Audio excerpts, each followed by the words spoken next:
don't want to set the world on fire. Welcome again, everyone, to the next episode of We Are Number One, except every single time they say We Are Number One, it's actually the Foally of Man. I'm Chris, with me here today. Robert. And today we are on an adventure, if you would join us, to look at Fallen Equestria. Except the reason for this adventure is that I am a Brony and understand many of the things within the story very well. He ain't. Nope. So, not even a little bit. So we might have some kind of disconnect here. We're here to figure out, does it work? Does it not work? Are there elements which might confuse or... And just how fucked does betray? The story get? So join us as we take a stroll down into the land that K-Cat has created. If you're joining us for the first time, thanks for being here. Wow. You chose episode 24 to hop in? Of all of them? Well, hopefully this episode has much better production than our first. Technically, all of the most. All of them, yeah. Well, you know, what's funny one. is that if you clicked on this and you don't know who we are, we don't do clickbait at all. What are you, some kind of masochist for YouTube abuse? There's a little red circle right here, and then an arrow over here. You know, top 10. YouTube is not suggesting to anyone that they should check us out. Number 6 will surprise you.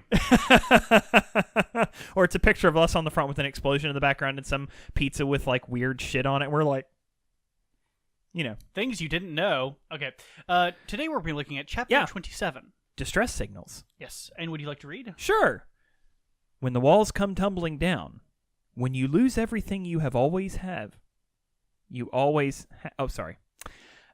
Can I start from the beginning with that little quote so I don't fuck it up? Maybe I should have a little bit more of the Jesus juice. I think I may have forgotten a comment in this. When the walls... Whoa, no. Party foul. Womp, womp, womp, womp. When the walls come tumbling down, when you lose everything you always have family. And your family always has tribe. Tribe. Mm-hmm.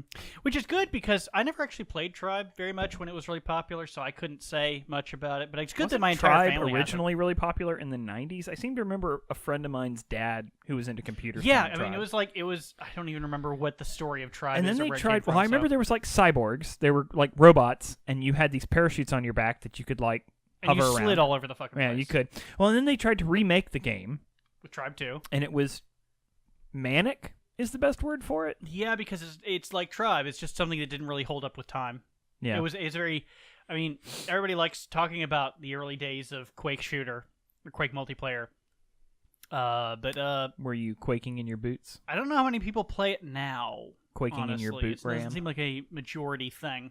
But let's get back on the topic. I believe this quote is from Fallout 2. I'm just going to say because there's tribes. Yeah, it's definitely not New Vegas. Yeah. Because they replaced tribes with clans. We had a little bit of a conversation about that before the beginning of the episode. I'm sure somebody's going to say, but they did say tribes. But actually, they were a form of tribe. Oh boy! And then I don't think it's a good idea to start. They adjust their trilby.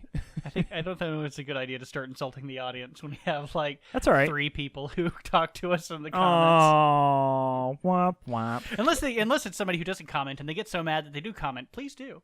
Maybe that's what we need to do: is start a flame war. I don't think it's how you get subscribers, but it's certainly how you get clicks. You know what I think about Donald Trump? Jesus Christ. We still haven't reached 100 subscribers, so we need to start the hashtag trending, get us to 100 or fully at 100. Something like that. Something. Yeah. Okay, so what for our one Twitter follower. Let's bring follower. it back. What do you think about the episode? Or the chapter? The episode. Well, the episode thus far, I think, is a train wreck. But as the chapter... I hope you're all enjoying it. Choo-choo! No brakes! It's funny. I thought it was a good chapter. I enjoyed the chapter. We got really familiar with the chapter. I didn't think it would be as intimate with this chapter as it wound up being. Did you actually listen? I took the chapter out on a first date, and things got serious real quick. Yes, tell me. Yes, I'm familiar with the chapter. But anyways, I do like the overtone of family, because what we have here, Chris, is it's like we're family. And our listeners are like family that never call us and don't show up for Thanksgiving and break your mother's heart. Break your mother's heart. So, yeah, family. Yeah, basically. But I like that as the overarching theme here, that little Pip never really understood what it meant to be a family. She had a family member, her mother, but her mother really didn't know what to do with her because, let's face it, she was a drunk whore who didn't expect to get pregnant, and she did. Little Pip never knew who her father was, which is an indication of just how much of a drunk whore she was. Yeah. And the few good memories she has of her mother are of playing games with her, but then she realized that her mother basically did that out of her own boredom. Yeah. Than any maternal instincts kicking in. Yeah. Not as bad as Rorschach's story from The Watchmen, but we're getting pretty close. So, but what we're seeing here is the development of a family unit, and like any family unit, they have their squabbles. I also thought it was interesting thematically to see Little Pip struggling with the idea of her being a leader. Yeah. I know this would be kind of jumping to the end of the chapter, but she even, has a question, well, why does everybody look to me like I'm the leader? And then Calamity says, all right, well, what's the plan? And then she says the plan. And he says, you want to ask that question again? Yeah. Yeah.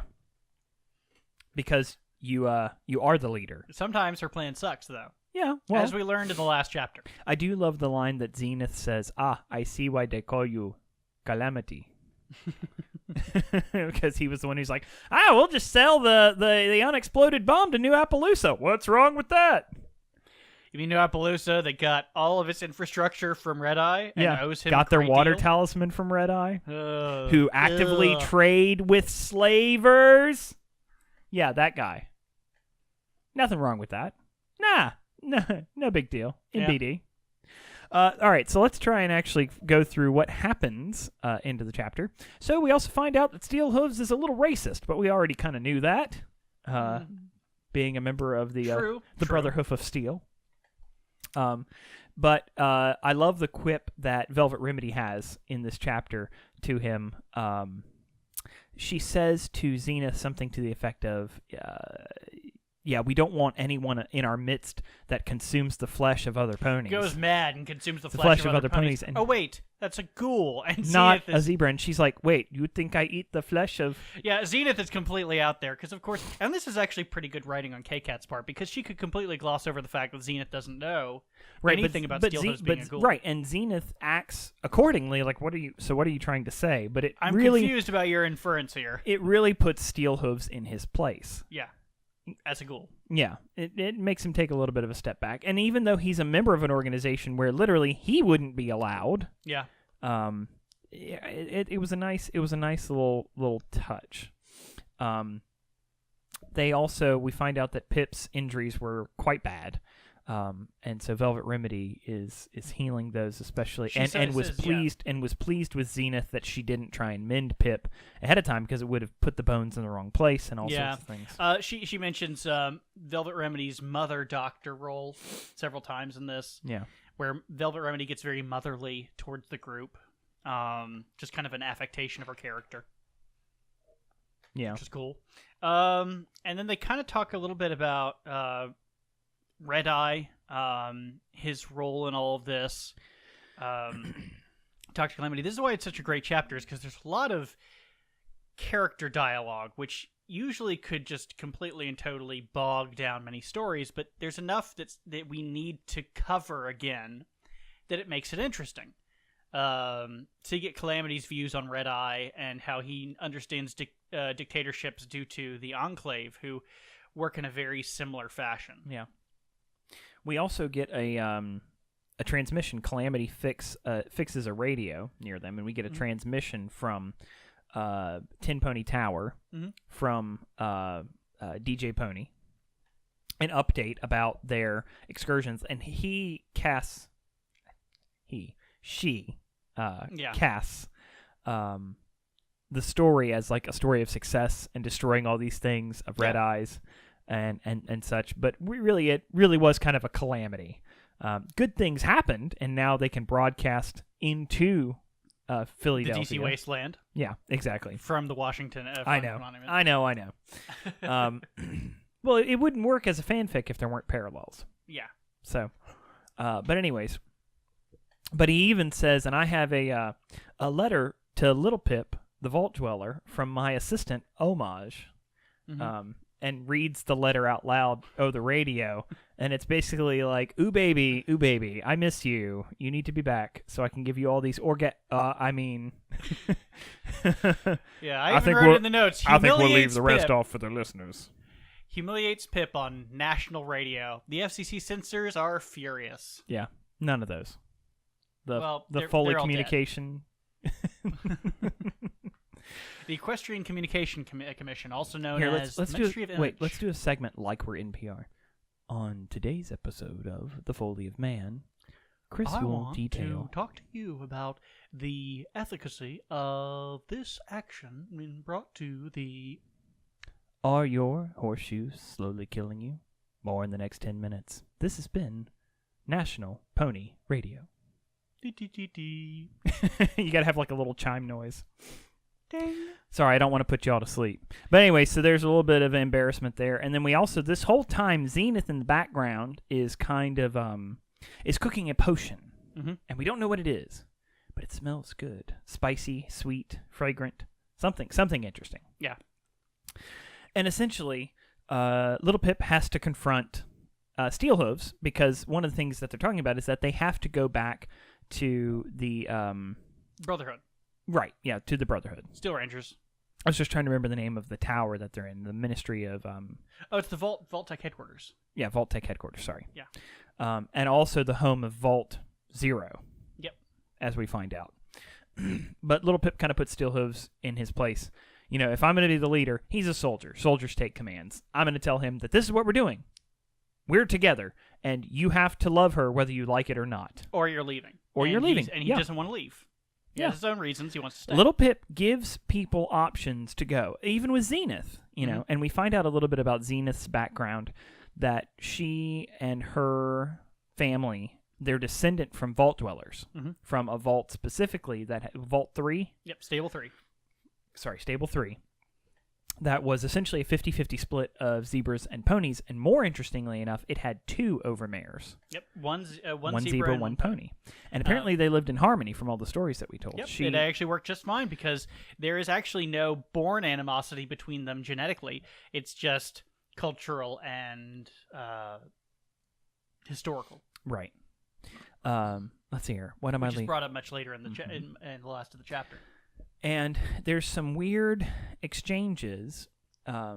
Zenith presents her potion to Little Pip as a gift. Again, she feels indebted to Little Pip. I owe you my life. This is a life debt. I need to do things for you. And Velvet Remedy comes over and tries to, you know, she's touching her. She's being very friendly. She's being very open. And Zenith just isn't having it. She actually hits her and pushes her back. Basically saying, do not touch me. Yeah. Because Velvet's just trying to heal her. 2 things. First, don't ever touch me. Second, don't ever touch me. Yeah. And so essentially there becomes an understanding that Velvet Remedy learns kind of Zenith's background. Yeah, Velvet knows enough about medicine and has read up enough on these various books by now to recognize that response as being one of... Yeah, abuse. Abuse, yeah. Well, and there's even a little bit earlier in the chapter, Velvet discovers Little Pip's wound on her backside. It wasn't the backside. Well, I guess it would be... Yeah, it technically would be front side, just, you know. How would that work? Do you not understand horse anatomy? Hold on a second. Because it's... I know, but I keep wanting to reference it as human anatomy, and that's it's the problem. Not. It's definitely the rear. Yeah. On a horse. Yeah, it's the rear. I've worked with horses. I've had female horses almost piss on me. Ugh. It shoots straight back. Not down, straight back. Kind of a fuck you of the equestrian world. It absolutely is a fuck you. Horses are big, dumb... They can be sweet, but they're just big, dumb, mean animals. I mean, it's all about asserting dominance of some kind. Because they're bigger than you, and you have to remind them that you're in charge. Yeah. I had a horse that tried to push me to the ground. I pushed him back. We had an understanding. Yeah. So, but anyways, that's beside the point. As I would have said in the previous episode, the technical term is a cunt punt. And wow, 23 episodes in, and the C word has come out. 24 I really 24 don't think episodes it has in. any kind of cultural significance as a word anymore. I feel like it's already worn off its luster, like shit, damn, and fuck. Well, there you go. I mean, it just has. There we go. Another All right, kids. explicit episode brought to you by the fucking Foally of Man. This is why we can't monetize our episodes. No, we definitely can be demonetized. Yeah. Because we're too edgy for TV. Robert and Chris and Robert. Meow. Enough? Okay. All right, That's moving on. All right. So anyways, through a little bit of coercion, Velvet Remedies finally able to... Well, what they basically say is, everyone in this group, we all use our talents to our best abilities, and what Velvet offers is she's the best healer. She even says, whatever healing you can do, I'm better. Yeah. And it's and like even Zenith is like, it has to be the case because she's seen what she's done with Little Pip. Yeah. And Little Pip knows because she's like, what you did to my lung and ribs. Yeah. No, Yeah. she's a better healer than Right. many doctors in Yes. the Wasteland. And so Zenith relents and lets Velvet Remedy heal her, but also offers the potion that she made to Little Pip. And the potion is a magic restorative potion. Yeah, to help Little Pip restore the magic that she like just completely and totally abused to the point of... Yeah. But she also mentions that in her potions, she can make potions that are permanent stat modifiers. Yeah. And even at the end of the chapter, so basically what she talks about is the bone strengthening potion. Mm-hmm. You're now half as likely to, a wound to your extremities is half as likely to do damage. Yeah. Something like that. But it makes her bones super harder to break. Yeah. And she the offers to make that adamantium for Little skeleton perk. Pip. And Little Pip, she doesn't make it for Little Pip, but I'm just going to assume that this has happened in later chapters, or it has already happened because it's mentioned as a new upgrade at the end of the chapter. But it also says if you do the bone hardening, you cannot select the bionic implant strengthening. Yeah. So it's like two different paths, which is interesting. That it kind of reminds you that it's still an RPG. Yeah. So that's kind of cool. And there's even mention, here Red Eye, your enemy, has strengthened himself cybernetically. Why would you not take advantage of something that makes you stronger? That you can. That is a very interesting moral and ethical question. We don't have time to go into that in any of these episodes, but that actually is a very interesting question. Well, and I like the assertion that Velvet says that, Little Pip is quite,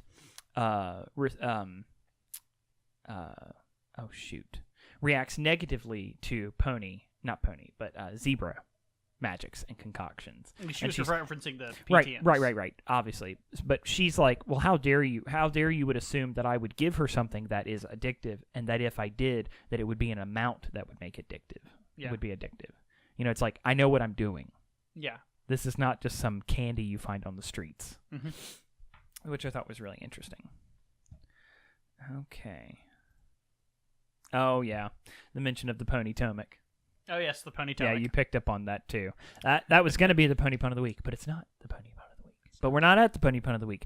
Hold yourself. I know you're chomping at the bit for the Pony Pun of the Week. Steal yourself. Yeah, steal your hooves for the Pony Pun of the Week. Also, Zenith is amazed and thinks that Little Pip is lying when they talk about killing a dragon. She's like, is this your Doom Bunny? Yes, the Doom Bunny. Yeah. Which we all know. Robert doesn't know yet. I don't know if you'll have... Well, yeah, no, you will know, because it's brought up in the story. Okay. Yeah. I mean, the only Doom Bunny I know of is from Monty Python and the Holy Grail. Yeah. All right. Let's see here. Oh, they also find out where Red Eyes is essentially trying to put his main base of operations. Yeah. Is in the Ever-something forest. Everfree Forest. Everfree Forest. And there's also the Memory Orb that they go into. They go into two Memory Orbs in this chapter. Yes, we actually get to see Mother Celestia. Mm-hmm. The first one that we see is between Rainbow Dash and Pinkie Pie, in which they falsely feign to accuse Zecora of being a spy. A spy and intruder. And arrest her. And as they're sending off the carts to have her permanently stripped of her memories. At Shattered Hoof. At Shattered Hoof. Yeah. The prison wagon is attacked by zebra sympathizers, and this was all a ploy to suss them out. I think Zecora will make a great spy. Yeah. In classic Pinkie Pie fashion. Yeah. Because Zecora understands the So- difference.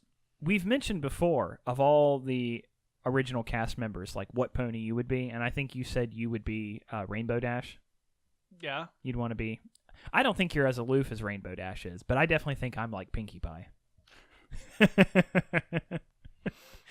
You're way more Applejack than you realize. Oh, that's sweet. How dare you assert that I'm an Earth pony? Filthy mud pony. I bet you got apples in your blood, boy. So there's also the second memory orb. Yes, it has to deal with Celestia. Yeah. But they are building another school of magic. Mhm. Celestia has a school of magic, and Celestia has commissioned the building one specifically for Luna by Apple Blooms. Mhm. Apple Blooms? Yep.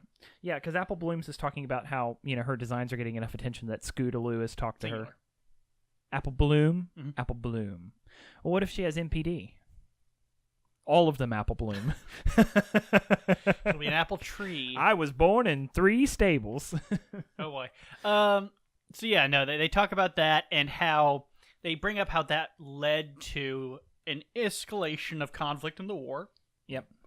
How zebra forces were realistic. I mean, honestly, they were waging an ideological campaign against the ponies, thinking that they were ruled over by a nightmare moon, and you know who that is. I don't. Exactly. Yeah, they reference it, and I assume that it's essentially the devil, and that there's this mythos that this creature was locked on the moon or some shit like that. This is the problem with not having knowledge of the episodes. Because there's Here's no a reference great- to it otherwise. All I understand is that the zebras were really fucking misunderstood the situation. This is the first episode of the television show. I got So it is understood in the capacity of the story as very well-established canon. But because we don't have any kind of recognition of it within the book itself, it's like, cool. But the problem is the fact they're going to continuously... Yeah, all I understood was recognize that there's a huge misunderstanding. Yeah, there's a huge misunderstanding. The zebras seemed to assume that this creature would like come and slaughter them, like was a monster. Yeah, see, that's the problem. I mean, I have no idea. I'm going to wait till later. And I just remember, to- all I remember is Steel Hooves saying, like, they're not the same pony. Yeah. They're, Anyways. So yeah, no, that's something that we're actually probably And going to have to break even into Velvet later, and 'cause I think even it's too Velvet early. and Pip don't really understand. So Yeah, I mean, so how it worked. Okay, so I guess I can't actually explain it now because it's not exactly necessary for the story to know or not know. How it worked was in the beginning of how it worked 1,000 years prior to when the show set place. There were the two sisters, Celestia and Luna. One having yeah, a son, I'm one on having board with those. Yeah. because everyone kind of went to sleep at night, and this had been going on for many centuries. Luna started feeling very Underutilized. pushed down. By Celestia. Everyone saw Celestia as the most important one, and Luna was just the backup that had this one tiny little thing that didn't Waiting make much in sense. the wings. Yes. So Luna, in her jealousy and her rage over what has happened, decides to start a coup and overthrow Celestia as the ruler of Equestria and plunges the entire nation into darkness. What's kind of explained is... But well, not like Star Trek Into Darkness, because that was awful. No. It was awful, but no, it's not like that. So I think K-Cat explains it like this, if I'm not mistaken. So the Equestria, the planet, is actually a planet. It's not like Discworld. It's not like some kind of weird alternate universe. It is a planet. And so when you have something move to the other side, what happens is the other side gets to have an extended stay of whatever's there. Yeah. So it burned the Zebralands. Yeah, super hot. Yeah, so it literally destroyed everything they had, and they're like, what the fuck? So they blamed Nightmare Moon for this, because Nightmare Moon is what Luna became when she was engulfed by her rage and jealousy and just hatred for everything that had gone on. It consumed her and changed her physiologically. And so the only method that Celestia had to stop Luna was to take the elements of harmony and banish Luna to the moon by infusing her into the moon itself. Now all those other references make more sense. And so Celestia, for 1,000 years, had to both rise the sun and the moon and control both of them in the sky, knowing full well that at the end of 1,000 years, the stars would aid in the escape of Luna, trying to restore balance to the world space. The way I understand it with the stars is that the stars... Man, that had to make Thanksgiving awkward. Yeah, because she... That's an interesting point, though. That's a family woe. That's what this whole chapter's about. Mm-hmm. Family issues. Yeah. Yeah, don't you hate it when your sibling goes nuts and you have to embed them into rock? Infuse their entire identity and then hope they're not discovered being. for 1,000 years? Yeah. So yeah, that's the story of that. And so when it comes to this, the zebras have maybe a hoof note in that chapter would be nice to just be like, all right, this is what it's referenced. That's what helps. It's just an assumption that you already know the show. That's what we're trying to prove is that it does kind of need the show, especially in this chapter, and not everything later on, but a lot later on hinges on this. So yeah. So we go back to where the Steel Rangers are. Yep, where they're based out of. And apparently, Blueberry Saber is out on a crusade of some kind that we find out about later. But anyway, out on a crusade, and has given permission to Night Poppy Seed. I believe so, yes. Yeah, Night Poppy Seed. To receive whatever message Little Pip has, which they realize, okay, Blueberry Saber didn't think Little Pip would survive. Yeah. And Steel Hooves is kind of getting pissed because he realizes that Blueberry Saber didn't think Little Pip would survive. Yeah. And here they've brought back the plans to this power generator. Brought back everything that they wanted. And they're like, well, Little Pip says, I want access to the mainframe. And like, you can't have that. And then it's Calamity who steps up and says, well, you're going to give it to us because we did a whole lot of stuff that y'all didn't. And basically, let's do this the nice way. Yeah. Especially because, your leader's gone, probably with a contingent of some of your best soldiers. Don't push me. Yeah. Especially now that Calamity has a magical anti-material rifle. Anti-machine rifle. which he could use to obliterate the entirety of the Steel Ranger forces, so he wishes. Remove Stripe.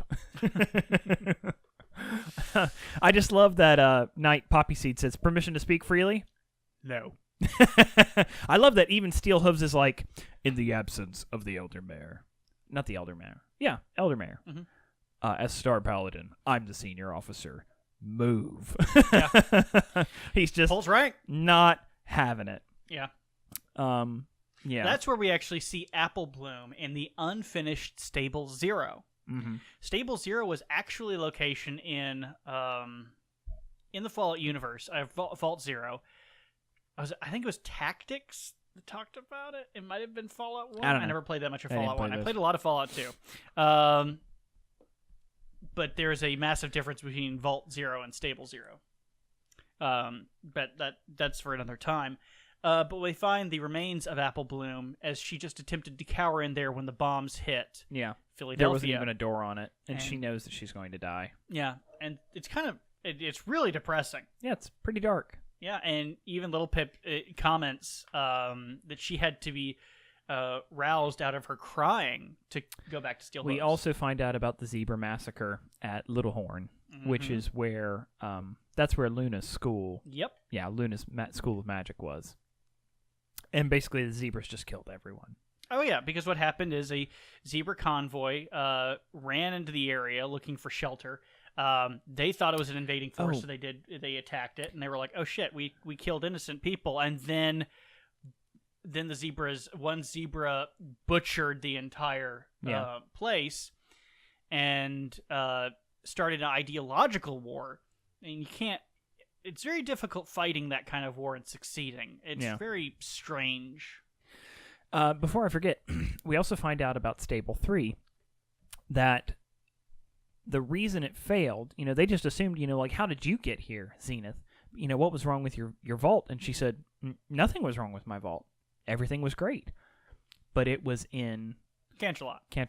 Mm-hmm. And the pink Cloud eventually got into the vault. Yeah. And so her family fled. Yep. And her great-grandparents were part of the contingent. Only that survived. Yeah, Only that ones survived. Yeah. That's hardcore. And yeah, we've already talked about the zebra's involvement being an ideological one. And what we find out is, as they are flying away, they get a transmission, basically a distress signal Little Pip receives on her Pip Buck from Stable 2. Saying that they're under attack. And who would be attacking Stable 2?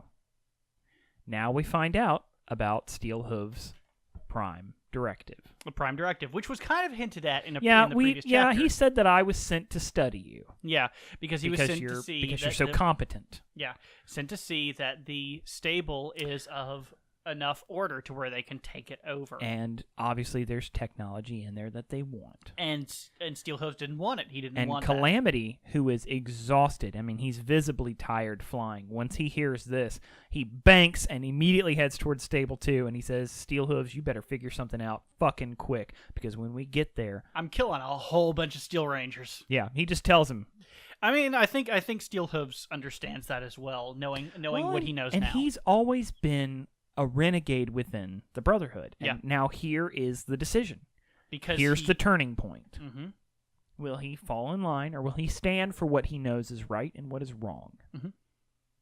I do like the note that Little Pip says to Steelhooves earlier, and she says, I don't want to turn around and see that she's disappeared. Mm-hmm. And Velvet Remedy's like, you would think one of us would do that?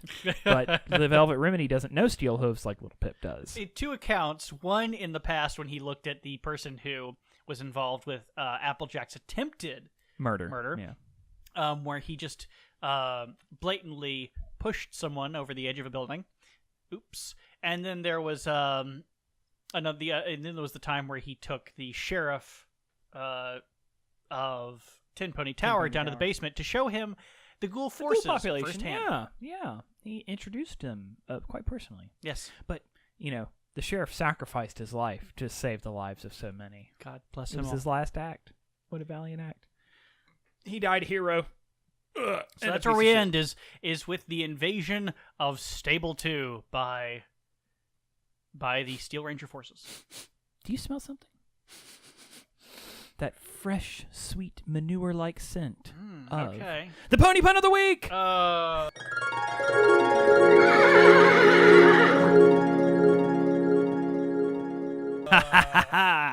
Boom, bam! All right.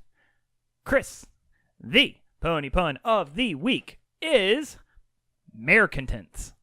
Like malcontents? Just like malcontents, but not malcontents. It's malcontents. Like the opposite of ne'er-do-well, who turned into mare-do-well. Yeah, there you go. So if you are a malcontent, is it specifically for females who are, causing you trouble? I don't know. Or would it be malcoltents? Malcoltents? I don't know. That's very awkward. That's very hard to say. It doesn't roll off the tongue. It's so easy to be sexist with this word. Because you're obviously going to choose the one that's easier to say. In a matriarchal society, I mean, we consider man to be the gender-neutral form of humanity. Down with the matriarchy, man. The matriarchy. Oh, boy. What was that one from a long time ago? Maresogyny and mistalliantry? Oh, God damn it. Why? Why do you have to keep bringing this up? You're like, it's my favorite thing. I made those and they're amazing. I'm so clever. Oh, we actually have a listener that we need to thank for the website plug. Who was that? Code Pony. I only know him as Code Pony on the subreddit, but he is the person involved with the Foally. Hold on, we got a Code Pony over here. Repeat, we have a Code Pony. We need extra support here at the Scourge Station. Right now. But he put up the announcement up at the top of the website. We have a plug. Yeah, we have a plug. Like it's a big fat plug. It's the first thing you see on the screen other than Fallout Equestria. Yeah. Which is awesome. So thank you, Code Pony. Thank you very much. That's, hopefully that'll get us to 100 subscribers, man. We're just 2 subscribers away. For just 1 subscriber a day, you too could support the Foally of Man podcast getting live streaming through YouTube. So you wouldn't have to do the Periscope thing. Or we'd just do both. Por qué no los dos? I just prefer to use the YouTube things. Live stream everything at least as through long as all of YouTube the starts mediums. working and The doesn't one become thing an you know we ass. won't do is Facebook Live. Oh God, no. I mean, YouTube's pretty much bad enough because we're starting to have really big problems getting the whole damn thing to work. Yeah. Like K-Cat had a comment on there that I saw. Oh yeah, there were and- comments that didn't show up for days. They would say, well, you have 3 comments, but it only showed one of them. Yeah, and What the hell? But the thing is, like, K-Cat's comment appeared on the video. I gave it a thumbs up, and It then disappeared. It disappeared, and I was like, well, this is strange. And so I actually had to log into the account, look at it, and hers was filtered as spam. And I'm like, So on Twitter, YouTube, make what sure the hell's to wrong with at you? YouTube WTF about at Foally of Man. yeah. Actually, that's not our YouTube handle. Our YouTube handle is at CriscoCast. You can also find us on Libsyn at thefollyofman.libsyn.com. You can also email us at cbpbch@gmail.com. That's cbpbch@gmail.com. One more time, cbpbch@gmail.com. I'm trying to remember why we ever thought that would be a good idea. Well, it was an abbreviation of I the know. very long channel name. You know what? It makes us unique now. Which is an awful name. Bang your head against the keyboard, hit send, and you'll probably get to us. You know what? I'd be very surprised if somebody actually sent us an email. I mean, who sends emails these days now? It's mostly scams. That's actually true. There aren't many emails outside of actual utility. You know what I would providers. love to get in an email? Crude crayon art for the show. This is what you look like. Except it's like me with a noose. I don't know. If you guys actually sent us art, we could put it up on at the end of the episode or at the beginning or various parts of the episode. I'd make it part of the... I mean, yeah, if I got sent art, we'd make it part of the show art, for sure. Plug it everywhere. Also, just in case you were wondering, no, we didn't skip over the questions. There are no questions this week. Womp, womp, womp. There's a fantastic opportunity to ask questions, though, if you want to know more. Absolutely. Oh, also, you can find us... You're watching us on YouTube, you know this, but if you're listening and not watching, you can find us on YouTube at youtube.com/Crisco Brand Biscuits. Again, that's Crisco Brand Biscuits. And if you are not on YouTube... Wait, if you are on YouTube and you want to learn where we are at the follyofman.libsyn.com? Yeah, I already said that. Okay. Yeah, we're I'm repeating trying it. to remember it. So, We're covering old ground because we were supposed to have a question segment right here. There's no questions. Now we don't know what to do. you know what it is? It's utter chaos. You know what it is? We're just too much of an open book that people know how we feel. And you have also, I don't want to lay this all on you, but you have publicly chastised a lot of the people who ask questions on the show for the types of questions that they ask, going so far as to saying, why would you do this? You're a fucking idiot. I hope your lineage dies off because you're weak and your That was bloodline only is once, and they deserved it. weak. Anyways, we got some really fun stuff coming up. We got some other stuff popping up around the channel. Mm-hmm. Of course, if you follow us on Twitter, you'll see our little periscopes here and there. But yeah, we have a lot of cool stuff related to the Folly of Man that'll be popping up around here soon. And of course, we will be doing our very special Halloween episode coming up soon. I think we're going to make it extra spoopy in here, so we'll see. Much spoopins. All the spoopins. For the spoopins, I'm Robert. This here is Chris. This is the Folly of Man. Thanks for being here. We had a good time, right? Everybody had a good time. What you got a problem? What? Oh, did your mic fall out? Yeah. No, nobody's getting that up. All right. We will see y'all next time. It's all over, but the crowd